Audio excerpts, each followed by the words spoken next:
All right, well, Hare Krishna. Welcome to our second in the series of 5 classes on the essence of Bhakti. And last time, I gave you a very, very broad definition of what Bhakti is. And it's that we take some kind of action. It doesn't have to be a physical action necessarily. It can be what we're doing here, listening or remembering or speaking, learning, planning service. That's something that pleases Krishna. And then we talked a little bit about why we should be interested in Krishna. Right? We do things to please many other people and many other things. So why particularly Krishna? And we mentioned that Krishna is absolutely a unique being. He's unlike any other entity anywhere. And we mentioned that Krishna mentions in the Gita how he's the source of everything.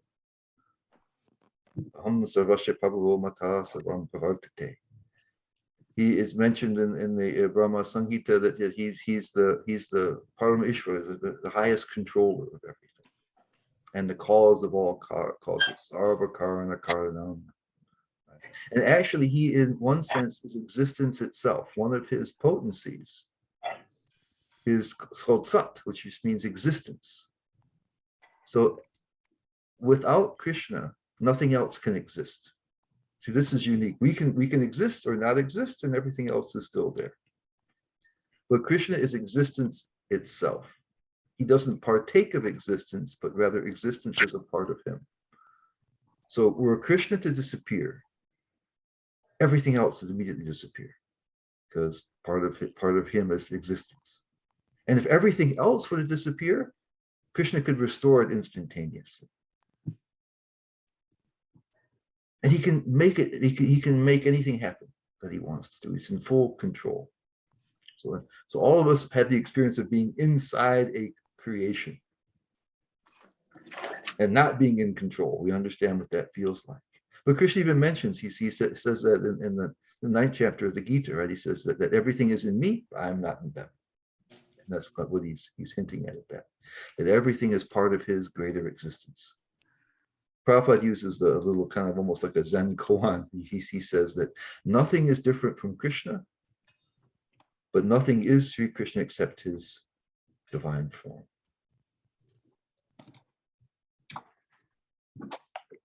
So he's absolutely a unique entity. And so that in itself should make us a little interested.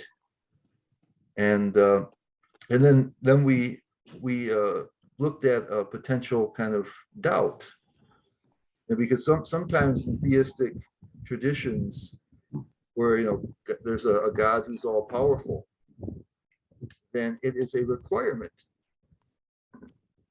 for us to serve or to worship or to do something. That worship is forced. He's God and you're not. He's the boss and you're the servants. Even we say, right, we are constitutionally the servant. We will look at that in a different way. It has a different meaning than that. Actually has a different meaning than that. So bhakti is not something which is forced. In fact, today we're going to look at why that's the case, why that's important that's the case. And so we explained that usually if somebody's forced to do something for another, like the person that's forcing, the boss, needs something from you. That's one reason why you'll be forced into some action. Whatever is forcing you needs something that you have to give, and so that's a motivation for forcing you to do it. If you're employed, your employer needs that particular job to be done. And therefore, if you're going to be an employee, you have to do it. Otherwise, we're going to get somebody else who does. But Krishna doesn't need anything. Or he can make a world where we serve him nicely if he wants, if he needed to. But otherwise, anything he needs, he can just manifest it. Doesn't even have to think about it; just happens. Poof. So he doesn't need anything. So therefore, he can. It's okay. As far as his needs are concerned, we can be there or not. It doesn't matter. So there's not that motivation. The other motivation sometimes is people have a certain ego. They want people to acknowledge their superiority if they're superior. They're superior. And so we may imagine God is like that, that, well, I made you, I'm the boss, you better acknowledge me as such, or I'm going to be angry. So it's a kind of a need for affirmation, a need for recognition. It's an ego thing. It would be an ego thing. But Krishna, again, is so far above us in all respects that what could our affirmations of his supremacy do for his ego? He doesn't have to have an ego. People who are bullies, or people who really want respect, right? They need that. There's a certain level of insecurity there, and they need that validation. They need, especially people who are bullies. They'll pick on people who are smaller than them or less than them. Those people are really insecure. And anybody who's very secure, if they're really skilled at something, if they're good at something, they don't get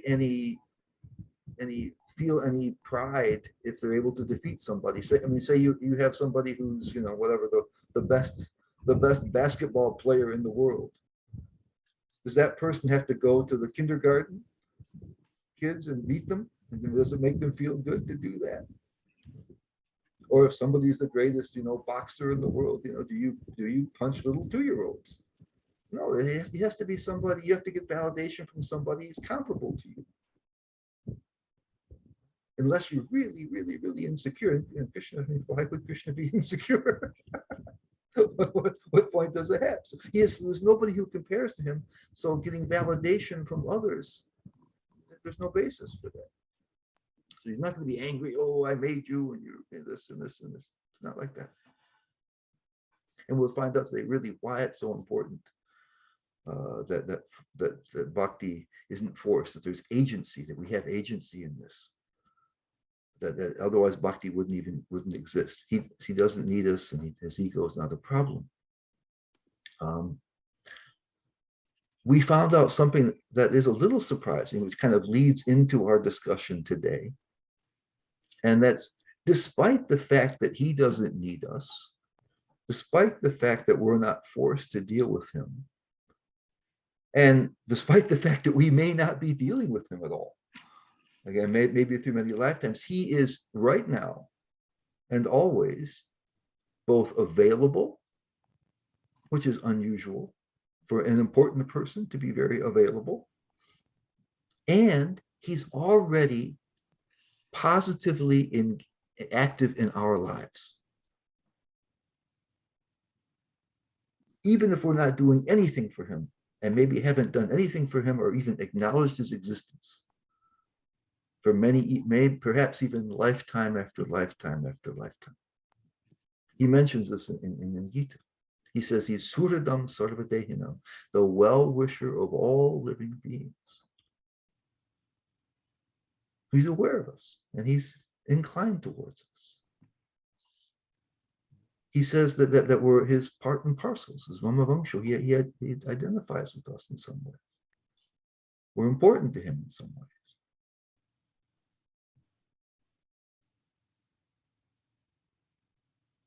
He says that he's in the heart. Right? He mentions in 15:15 in the Gita. He's situated in the heart, and he's giving us remembrance, forgetfulness, and knowledge. Now he could perform that function as super souls called Paramatma is in the heart. He could perform that function. He could create another being. If a being was necessary to do that function, he could create another being that would do that. There's a reason why he appears himself. It shows his inclination towards us. And even if we're disinclined to him, he's there. He says he's the fire of digestion, helps us to digest the food. He's the light of the sun and the moon. He's involved in our lives, even if we are disregarding him. So that's interesting, right? For someone who doesn't need anything and someone who's not demanding anything. What is his interest? So I think that can be answered if we understand what Krishna really does want and what his real motivations are, what his real vision is, what our part in that is. And so that's what we're going to deal with today. And that will actually touch on the real essence of bhakti today by doing that. And then in the next 3 sessions, we'll talk more about the kind of the how we engage in bhakti. What is, and especially what is our internal motivation? How do we understand it? How do we what is our attitude? These kinds of things, and how we can overcome some of the obstacles and such. So, but let's take a look at what Krishna does want. He doesn't need anything because he can manufacture anything. But what does he want? And so to do that, we have to understand that there are 3 states of existence, of one of which we are extremely familiar with. It is our life, and that's I call it the desire / lacking and incompleteness type of existence.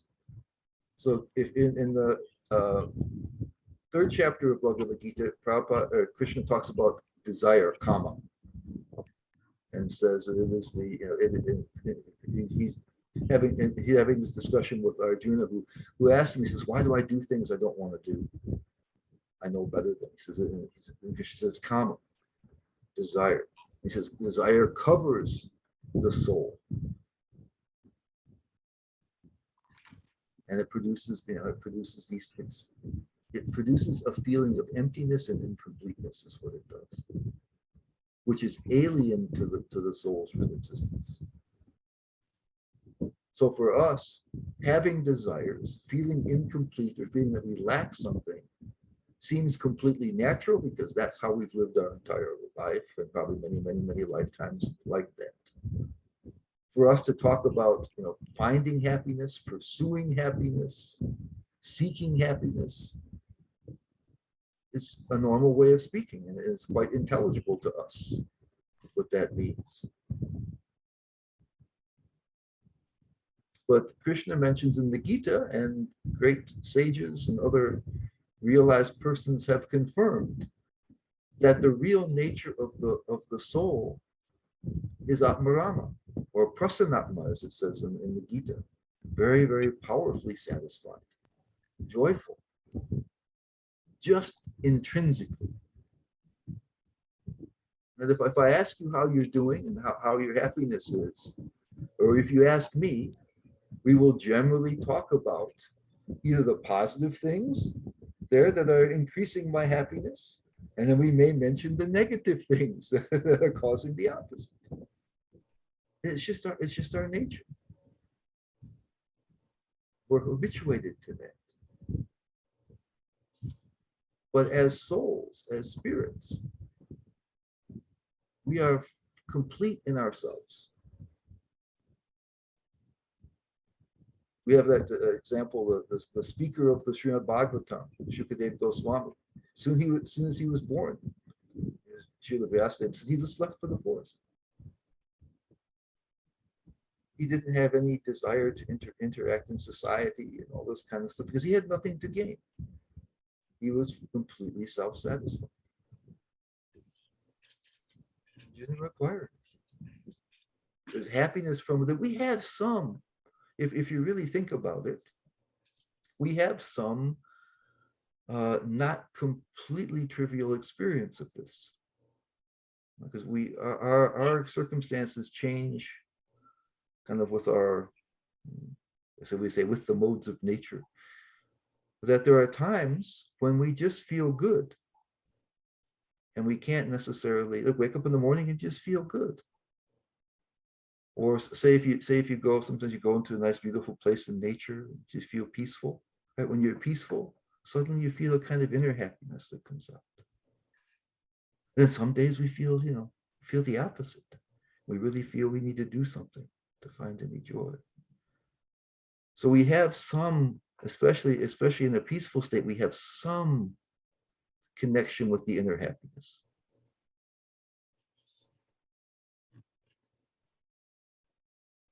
And in a real spiritual condition, that's full. It doesn't change. We're fully satisfied. We have a joy that just emanates from the inside. It's not connected to external circumstances. You can be having a great day or a bad day. That's indirectly spoken of in the second chapter of the Gita, where it says that the pragyas, those who have really intense intelligence and understanding and realization, right, says even when something really bad happens, not only does it not freak them out and make them all upset, it says they don't even think, oh, that's bad. Oh, this is really bad. It doesn't impact them in a meaningful way. When something really great happens, they don't, oh boy, they don't get all excited because it doesn't impact them in a meaningful way. And part of how they're existing is they're not paying so much attention. Because we're looking to find happiness and pleasure through our interaction with the world. We're greatly attuned to the condition of our bodies.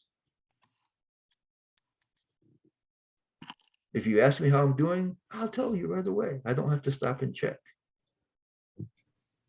But we've all had the experience when we've been distracted. Right? Have you ever been sick and you're not feeling so good? And somebody comes and, oh, you haven't, they come and you have a little conversation and you're distracted for a little while. And your body was still doing the same thing, but you didn't feel quite as sick for a little while. They do that with hypnosis. There's like a way to treat chronic pain using post-hypnotic suggestion. It does the same thing. It's a matter of attention. And so they'll have you do something like, they'll put you under hypnosis and have you imagine yourself, it's a beautiful day on the beach. It's nice and warm and sunny and you're feeling so great. And then they'll give you a post-hypnotic suggestion that says, hey, when you wake up, you're still going to feel the pain, but it's going to be kind of in the background, just like it is now when you're under hypnosis on the beach. Somewhat distracted from it. And it's less. All right, so somebody who has this full inner satisfaction, the different things that are happening with the body or the mind just don't register as important. Not paying that much attention to them. So they're not withstanding, suffering, or they're not even registering it so much. It's like that. So we're used to this. We feel that there's something missing. There's something empty inside of us. And no matter how much we consume in various ways, it's always ready to go again. You need something more. You had all these wonderful experiences and all this stuff, and then, okay, now what next? It's like a black hole that all of our happiness goes into. And so there's a second stage of the self-satisfaction, which is done by the great sages and by the great devotees. They access that situation. That's the natural state of the soul. It's the state we're doing is the state in which the soul is covered. And it's distorting our perceptions, distorting our understandings. It's this, we're just like you can be distracted from pain, you can be distracted from your own self. And that's what's happening to us here in this material world. We're being distracted from ourselves.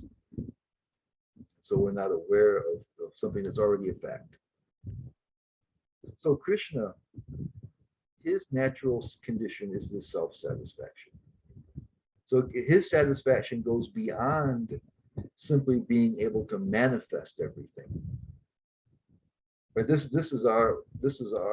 think this is our issue.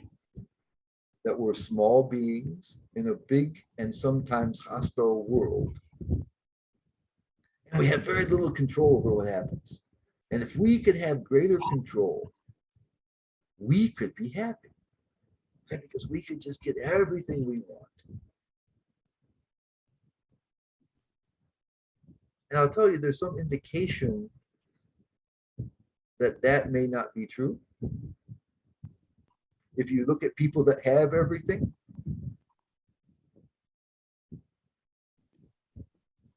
oftentimes there's a lot of boredom.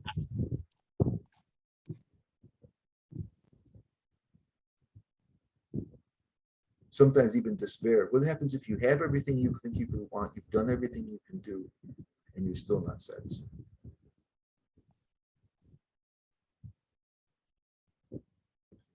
That can cause of real despair. So you see that a lot. You have people that have everything. They're oftentimes not that happy.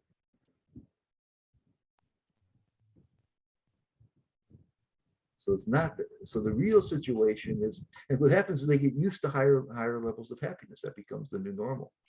As biological beings, we notice contrasts. And so we have a whole lot of happiness that becomes normal. And we need to exceed that. It's very difficult. So with Krishna,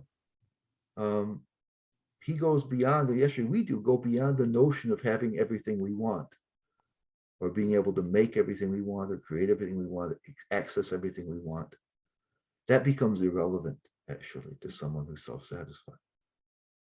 Krishna doesn't need anything, so he doesn't have to do anything that way. And so someone like that, like Shukadeva Goswami, they may just retire someplace quiet. What's the use of all the other things? They may just do that. And also Krishna could do that.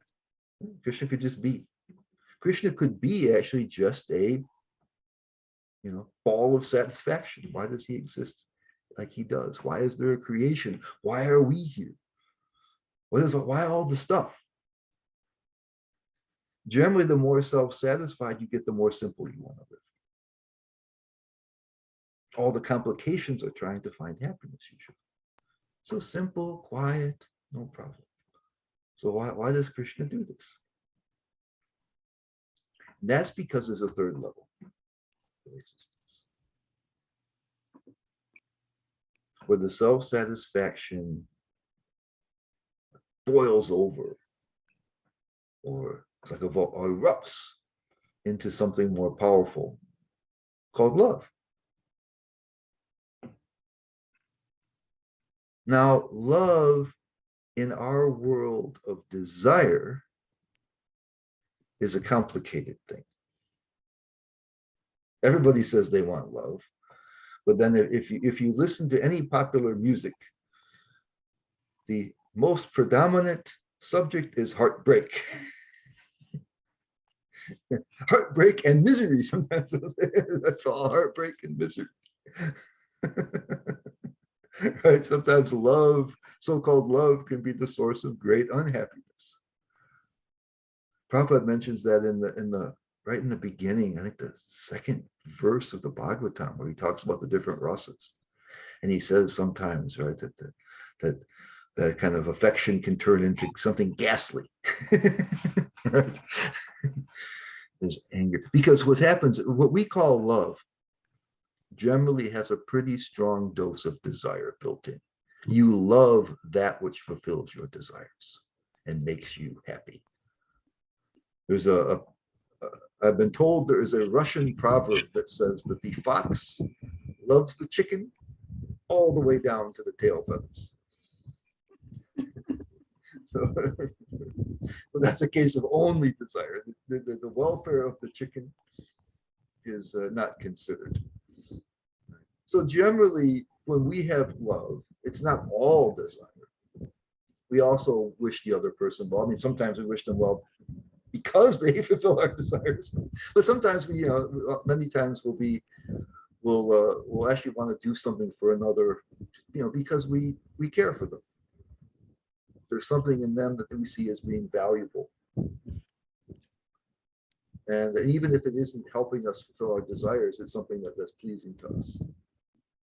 So you see that a lot with, if you have good parents, you know, sometimes the children are not so grateful, appreciative, and sometimes they cause trouble.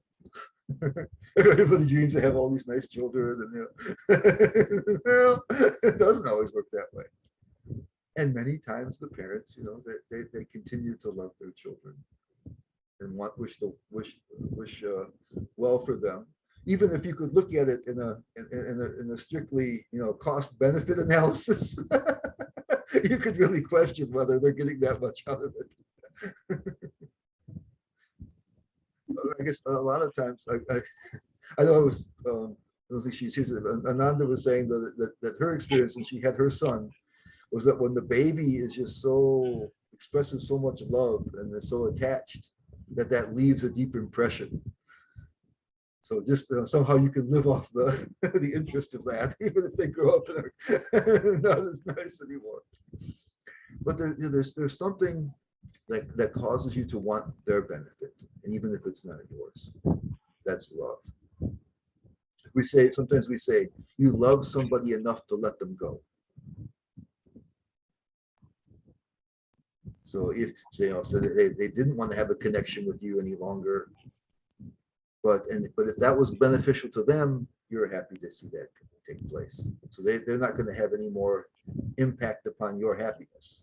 And then you can feel happy about that. So love is something that's inspired. It's the desire for the happiness of the other, and it's inspired by some, you know, qualities that you see. And we say the more that we become self-satisfied, the more generally we can have love.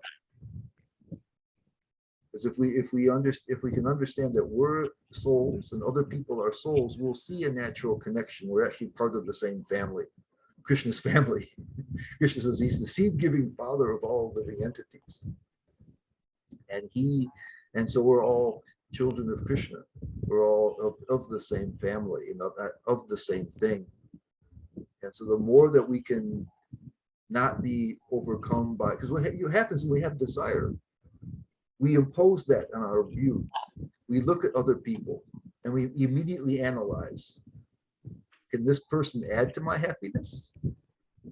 Could this person add to my unhappiness?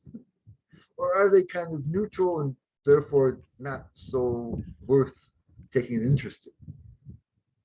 And we make those considerations. And we don't even have to think about it. We kind of make those judgments right away. And we update them as we deal with people. And so, you know, the people that are going to cause us trouble, we have usually a much less favorable attitude towards. Those who can help us, you know, we may even overlook serious flaws in them if they're helping us out. And other people may be really great or not so great, and we just don't care so much because they don't impact directly our happiness. This is this is what Prahlad Maharaj, when he was in his father Hiranyakashipu's Gurukula, he was objecting to this. He says, everything you're talking about is this friend and enemy duality and how we manage that. So we're actually all connected. So the stronger the desire, the less real love there is. The love is really desire. You're more like the fox. And the more that we can have self-satisfaction, the broader our love can be, because we see a connection with so many more individuals, and we can wish other people well, quite naturally. And because we see that even now. And if you have a really good day, things are going right for you. It's a great day. You're feeling great. How do you treat people? Right. So you have that one person that bothers you every day. They bother you a little bit. Doesn't matter today. It just washes off. As the Gita said, right, like the water off the lotus leaf. You don't care. You're feeling so happy. You know, no problem. You know, somebody cuts you off driving, and okay, you know, you're feeling okay. But what happens when you're feeling miserable? Right? Everything bothers you. You're hypersensitive. It's just how it goes. So we can see how that dynamic works just by looking at our own lives a little bit. And so but we have to extrapolate further to see what we would be if we could be fully happy, just by existence. The whole situation is different. And so those who are liberated, who are fully connected with their souls, they will have a general love for everybody. They'll be well-wishers of everybody. And they'll be very peaceful. But Krishna has discovered, and we've also discovered, even if we have love, there are some people that inspire our love more than others. So intensity is proportional to certain qualities sometimes. If we're really self-realized and we see everyone's soul, then there's kind of an equal love there. It's nice. But what if you can have spiritual qualities that cause the love to intensify? Right? When you take a magnifying glass and catch the sunlight, you can light things on fire just with the regular sunlight. It's just, you can stick your hand up there and the sun doesn't burn you. I mean, maybe it gives you sunburn later, but you just feel a nice little warmth. You can take that same sunlight and concentrate it and intensify it. It lights something on fire.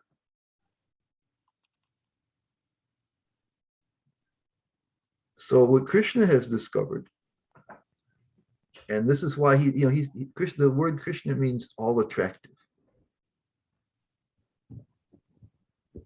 He is the essence of all wonderful qualities. He's the essence of beauty. All other beautiful things have come from Krishna. He is the more than the sum total of that.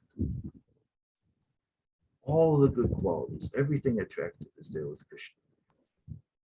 So just like here, some people will inspire us to have greater love than others. Also in the spiritual dimension, the inequality that we talked about, right? That Krishna doesn't worry whether we treat him properly or not, because he's so much greater than us that we don't register in one sense to his ego. That same inequality can cause a concentration of love and an expansion of love. When souls come into contact with Krishna and experience something of his all attractiveness, and we can do this.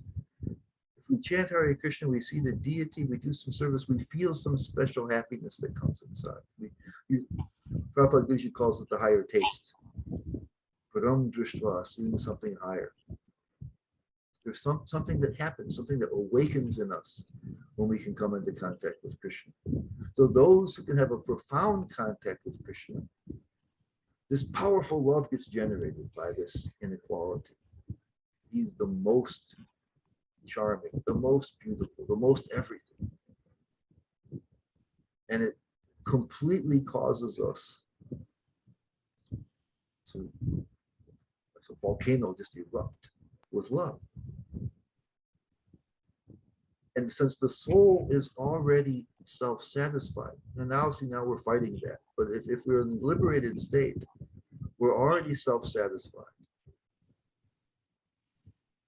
We'll talk about how we navigate this, how this happens, how we can come to this position from a position where we're still not self-satisfied. That's the next classes.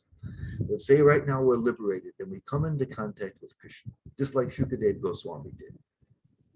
He was living in the forest, and Vyasadeva sent some of his students to recite some of the verses from the Bhagavatam.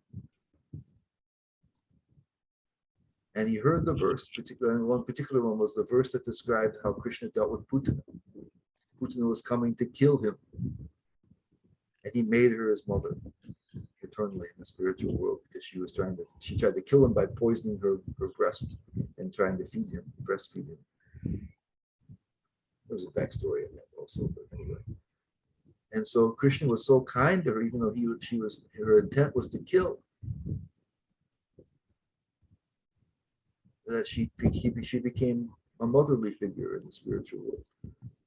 And when he heard that,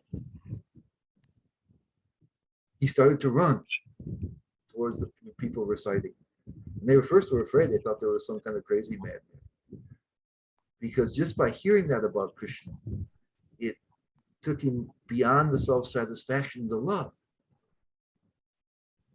And what the love means, not that you want then Krishna, but you already self-satisfied and you've seen something, and just by Krishna's existence, it's so wonderful. All you want to do is you feel a debt.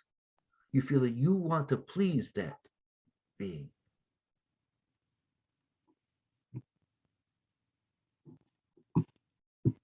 It's like we have sometimes a slight indication of that. In the Bhagavatam, it mentions Narad Muni. In his past life, he had just vision of the super soul. And it says as soon as he saw the super soul, which is Krishna, but a less attractive form even, he said that all of his senses immediately came alive with the desire to serve, to please. And when we were living, my wife and I were living in Detroit many years ago, there was this one little young boy who was super charming. And now he's all grown up, he's a regular guy. But, but when he was young, he was super charming. And his parents would take him, to sometimes to the corner store, to the Rite Aid or to the CVS or whatever. And just local people who'd never seen them before, didn't know who they were.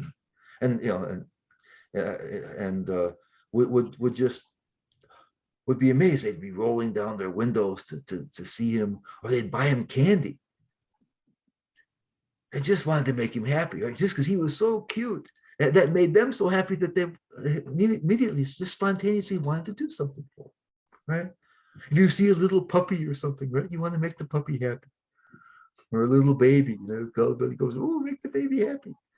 Right, isn't it? It's a natural thing. It's not a service as we usually conceive of it, but it's just a natural outpouring. You want to, if that little, and they would do it. They buy this little kid candy, and he would smile at them, and they'd just be happy. Oh, right. So this is the nature of love, and this is the nature of the liberated devotees' interactions with Krishna. That Krishna is just so wonderful that your happiness becomes just seeing him smile, seeing him be happy. Prabhupada gives us this purport at the end of the Chaitanya Charitamrita, where he says the pure devotee has no way to sense, to experience, or to perceive happiness. The sense is what he uses. Happiness except by seeing that Krishna is happy in all respects. And that's because, they're already, first of all, they're already self-satisfied. Second of all, this tremendous love is coming out of them because Krishna is so amazing. And that love means you just want to do something for Krishna. You want to see him happy. You feel like this intense indebtedness. And so it just erupts. There's no should, there's no, it just can't, nothing else can happen. It's as natural as lighting gasoline on fire with a match. The soul just explodes with this intensity of love. And Krishna feels the same way. Krishna reciprocates. That love causes him to love in return. So what Krishna has understood, and he's the smartest, he's got three advantages over it. really powerful advantages. He's eternal. So he's had plenty of time to figure things out. Like if suddenly you gave me, power to do anything, I'm limited by my brain. What would my vision be? A drunkard might just wish on an unlimited supply of alcohol. Just not. I mean, Bhaktisiddhanta Saraswati used to tell the story, right? Wasn't it? It was of the person who was pulling barges along canals, and when given the opportunity to get in, he said let them put nice cushioning along the path, so when he pulls the barges, his feet won't hurt. Like, how about not having to pull the barges? So it just didn't have the imagination. So Krishna has time to figure it out. He has full imagination, and he has full power. I can imagine something better, but no power. Or maybe I could figure it out, but I don't have enough time. I have to make a decision now. So Krishna's got time, he's got the power, and he's got the brains for it.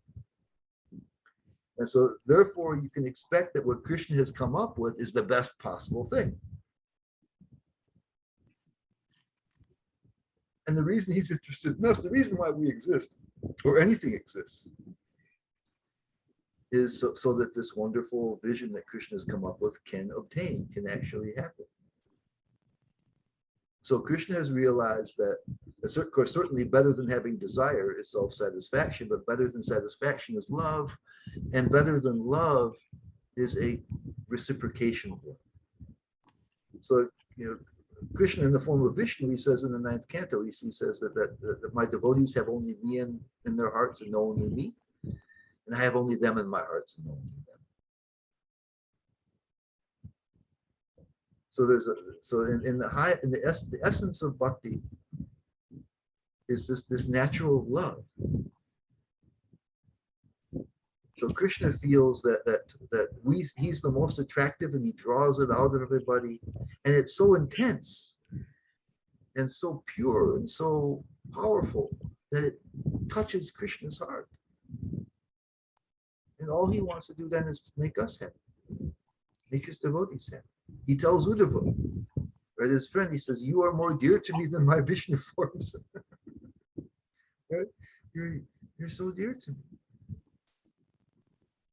So that's all. So Krishna has, so on both sides we have the opportunity to love with all of our hearts and be loved in a similar way. We'll talk a little bit later, if we have time, about how Krishna manages to love with all of his heart. It takes a little trick for him to do that, because he's infinite. He can love us as much as we love him quite easily. There's a way that he can love with all of his heart and strength. So it completely consumes him. This is Krishna's life. Being loved and loving with all the heart.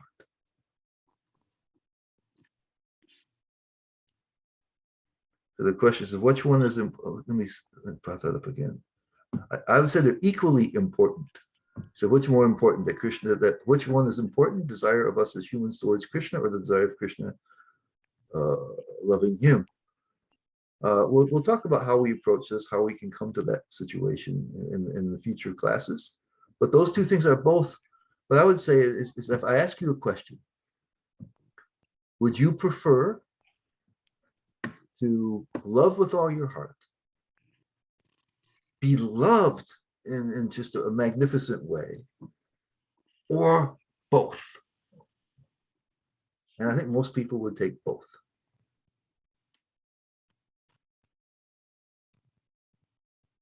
And so in bhakti, both sides are loving with all their hearts and are being loved to unimaginable levels. With just one side or the other isn't as satisfying.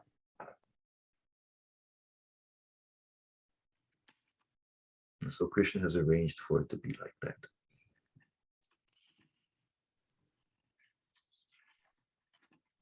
Are there any other is there any comments or questions right now? Yeah, Guru Committee. Well, you started with talking about 3 states of existence: the first one you said was desire, where we're feeling lacking and incomplete, feeling empty, and seeking happiness seems natural to us. And then I'm assuming the second state you're talking about is the state of love, but you didn't really spell it out. Oh, so self-satisfaction, Atmarama is the second one. Okay, second state Yeah. is And- Atmarama. And the third one, I should preface, I should make sure I say it's divine love, because we have the difference between kind of the love that is mixed with desire and divine love, or that's not, where it comes after self-satisfaction. Love that comes after that, divine love. Okay, so then the third state you're saying is the third state Is divine love. Okay. Divine love. Okay. Yeah. Yeah. Okay. Beautiful.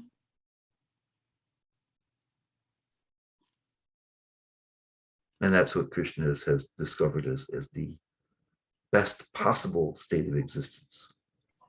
And therefore, that's why he's interested in us. That's why we exist. We have the capacity to interact with it. And as we know, love has to be voluntary. So, yeah, Samuel, we're going to talk about that. How we can, first of all, how we can have love for Krishna. It's not a natural state. But this is what we're going to begin to talk about in the next, especially the next three, next session and next ones after that. Is how can we do it? Because first of all, what we talked about really is why we should be interested in Krishna, and that was based on what he is. The supreme powerful, the source of everything, the supreme controller, that unique entity. That's what he is. Okay. And so we'll talk about how we can be motivated to serve him on that basis. There's reasons why we might be able to be motivated to do that because of who he is. We may need help, somebody powerful, this kind of stuff. And so a lot of types of bhakti can be based on what Krishna is.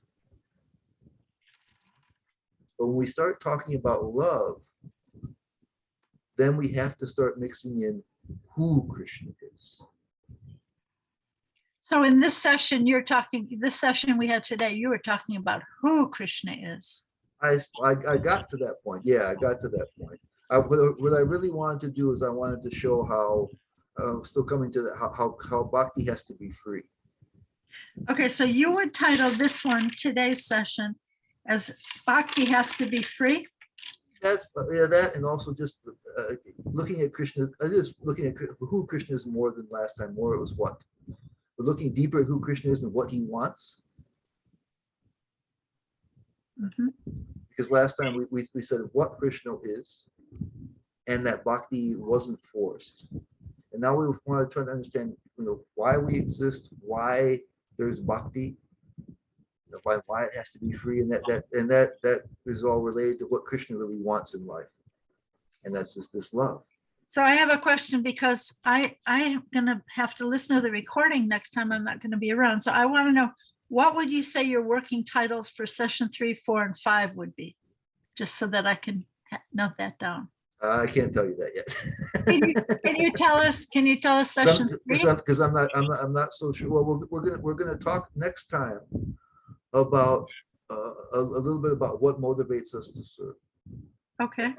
Because now we're not in the level of self-satisfaction right now. We're not liberated, right? And we're not actually going to try to get to that state. We're going to leverage Krishna's all attractiveness to help us to take us to that state and beyond. How do we leverage Krishna's all attractiveness? That's what we're going to find out. That's what we're going to find out.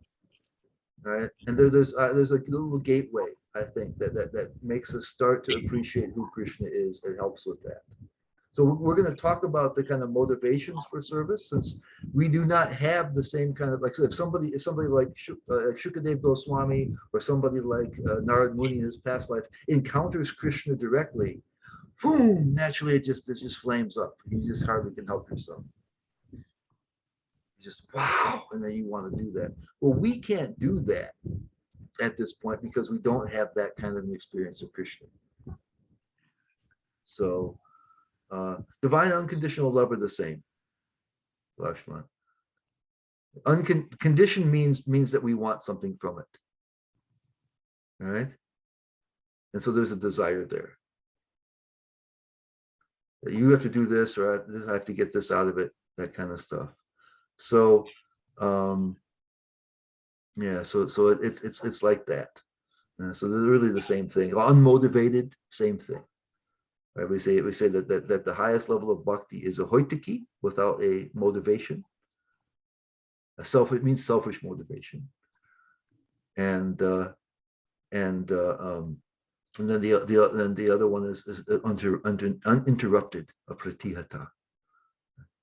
And so when we're completely overcome with love, we can't stop.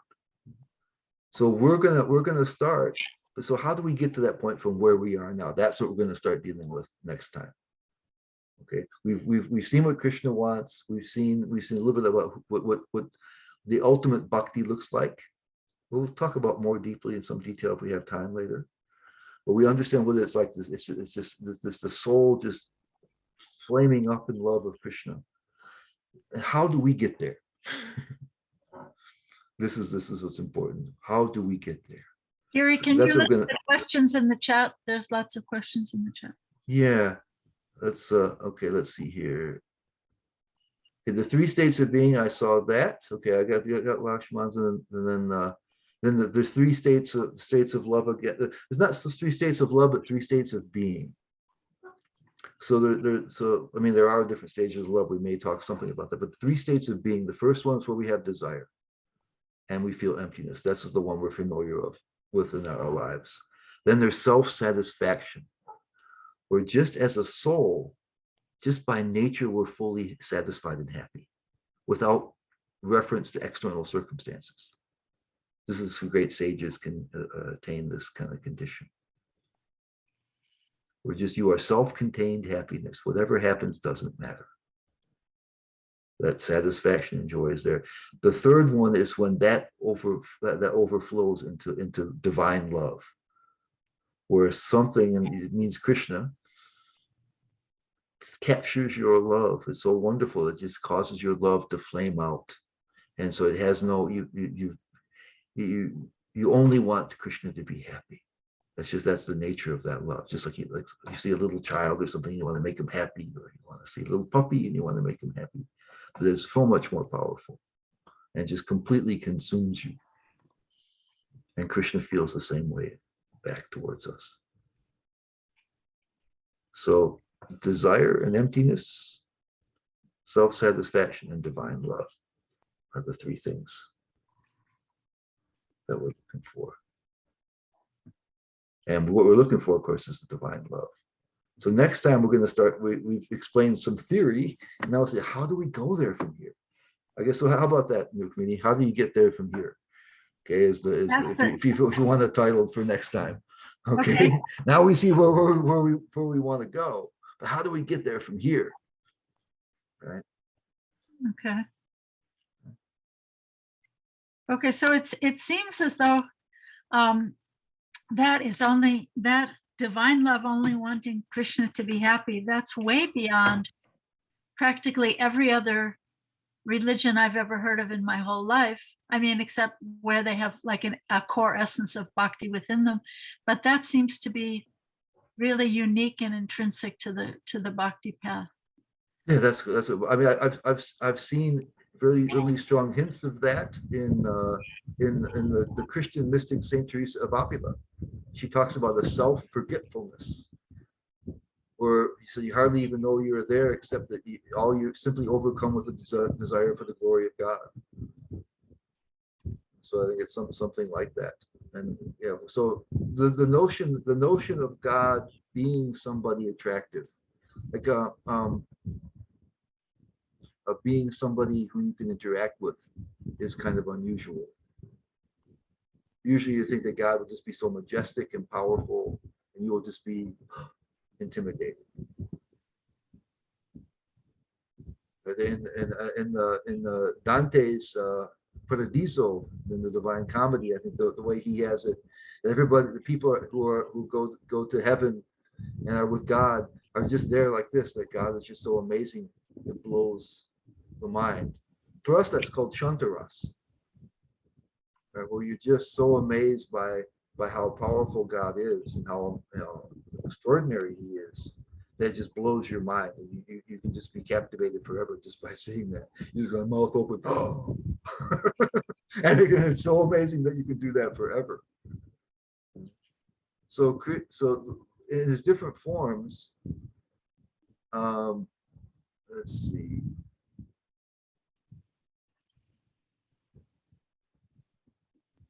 I couldn't understand Lashon. Can you maybe unmute and explain that one a little bit?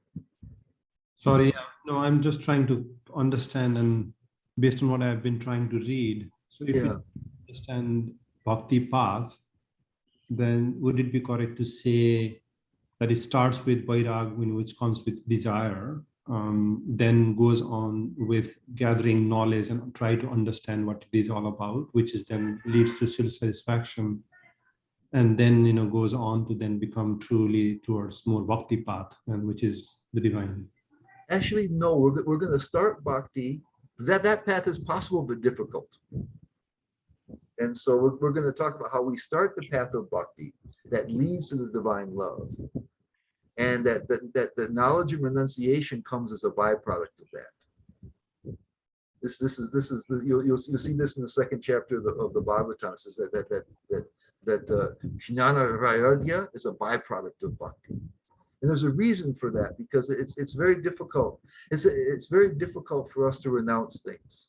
And Krishna mentions this in the third chapter of the Gita. He says that the people who try to renounce artificially, then they stop the senses of action, but says then they're dwelling in the mind about these things. And so we can leverage Krishna's attractiveness even now. We can connect with Krishna and his attractiveness, and it can begin to drive us, attract him closer and closer to him even now. And that gives us a byproduct, then gives us knowledge and vairagya. So that's what's going to happen. So that's what we're going to start talking about, particularly next time. Is that here we are in the desire, lack, incompleteness realm. How do we get to this ultimate divine love situation? What is the path? How can we do that? And see. So yeah, this is a good question. When Krishna fulfills our desires, then we reciprocate that happiness towards him and devotees. Does that come out of our being self-satisfaction or love? It comes partially, right, of our desire, because we're not going to be able to have pure love right now because we're stuck in desire. Okay, so what you're talking about, actually, you're touching on what's going to be, I think I call the gateway drug, gratitude. See, what you feel when Krishna fulfills our desires, or it makes himself known to us, is we'll feel gratitude. And gratitude begins to take us from what Krishna is towards who he is, and we begin to appreciate him for who he is more than what he is. Because when he's the desire filler, it's more what? But gratitude is the one that starts to personalize our connection with him. And so I think you've touched on what's going to help us to move toward from what to who he is, and from doing it more just out of our own, for fulfillment of our own desires, and more about what's going to help us, and start to appreciate Krishna more. So we'll describe that in some detail next time. That's going to be the focus of it. We'll do it partially through the Shikshastakam, the first couple verses of first 3 verses of the Shikshastakam of Lord Chaitanya. That shows us how we can start to move towards that. Because it's many people will start bhakti with thinking this how it's going to benefit me. This is natural. We let Krishna into our lives because it's going to be beneficial, right? That's selfish. Prabhupada gives us some authorized selfish motivations, and we'll talk about those too. Because we can't just because in order to have love for Krishna, we have to have a full love for Krishna. We have to have a profound experience of his all attractiveness, which we do not have. That has to come out later. So there's a whole situation. All right. So I think we're at 12. And Before you sign off, mhm. where can we go to listen to the recordings? Are you, because we're in this nice, lovely private group, are you going to be sending them all to our WhatsApp, or If what you we do? if I can email them to, I mean, I can email them to those who wish them, or I can do, I don't know if I can give you a link to the whole group if you want. But if people want to do it, I want to have them. I had people request them, and so what I'm doing is I'm uploading them to my OneDrive, and then it's giving links to that. So you send them to our email? Yes, I mean I could do it to your WhatsApp. I could do it to your WhatsApp. I think with my if you want that. We have both? Would Can that be, have both. I can give it to you both. would that be ways. too, would that be too greedy? No, I can send them both ways. It doesn't matter. Okay. I can send. I guess I'll just. I have a list of people. I think that if everybody is here had registered, I have a list of all your emails, so I can just send out the links that way through one big email, and I guess I have phone numbers too, but I guess I'll do the WhatsApp by request. So I may not have you all added into my contacts yet. I know you're in my contact already with me, so that's easy enough to do. I see Aishwarya is asking for it by WhatsApp also. Yeah, I can do that. I can send it to you that way. Maybe if everyone sends you their WhatsApp or something. Yeah. Excellent. Thank you All right. so much. So grateful. So yeah, so next time we're going to try, the rubber will start to meet the road a little bit, and we'll start to see where we can go from here. I'm taking the drug, Gary. Let's try it, man. Yeah, let's try the gateway drug, the love. You know? All right. Hare Krishna. Thank Hare you, Krishna. thank you, and thank you so much. Haribo. Thanks so much. Hare Krishna. Thank you. Thank Hare you so much. Hare Krishna. Very Krishna, nice thank class. you. Loved it. Thanks.